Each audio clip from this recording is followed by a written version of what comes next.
आदमापुरा गावात मामांचा बाट त्यांना गली गोड्याने उदाची चट दया तो पाना भरल्या ती ताट आखोळ गावाला वाजली गाठ विळीच्या वेळी मेंढ्या रकितो मोरखंड मेंढीच्या गळ्यात लिंग गोविंद गोपाल हे दोघे बंधू जेविता होते दैवात लिंबू जविता जविता चमत्कार झाला पंक्तीतून बाळू मामा जेवून गेला बोला पडली कवत हरी विठ्ठल कृष्ण देव तुकाराम बरोबर बाळू मच्छर बने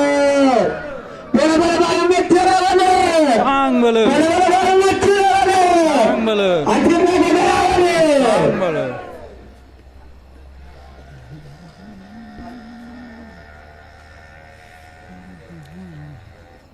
दमाना जेव्हा महिला भाऊ पुरुष भाऊ ही नम्र विनंती पोळ्या गरम गरम चालू आहे सगळे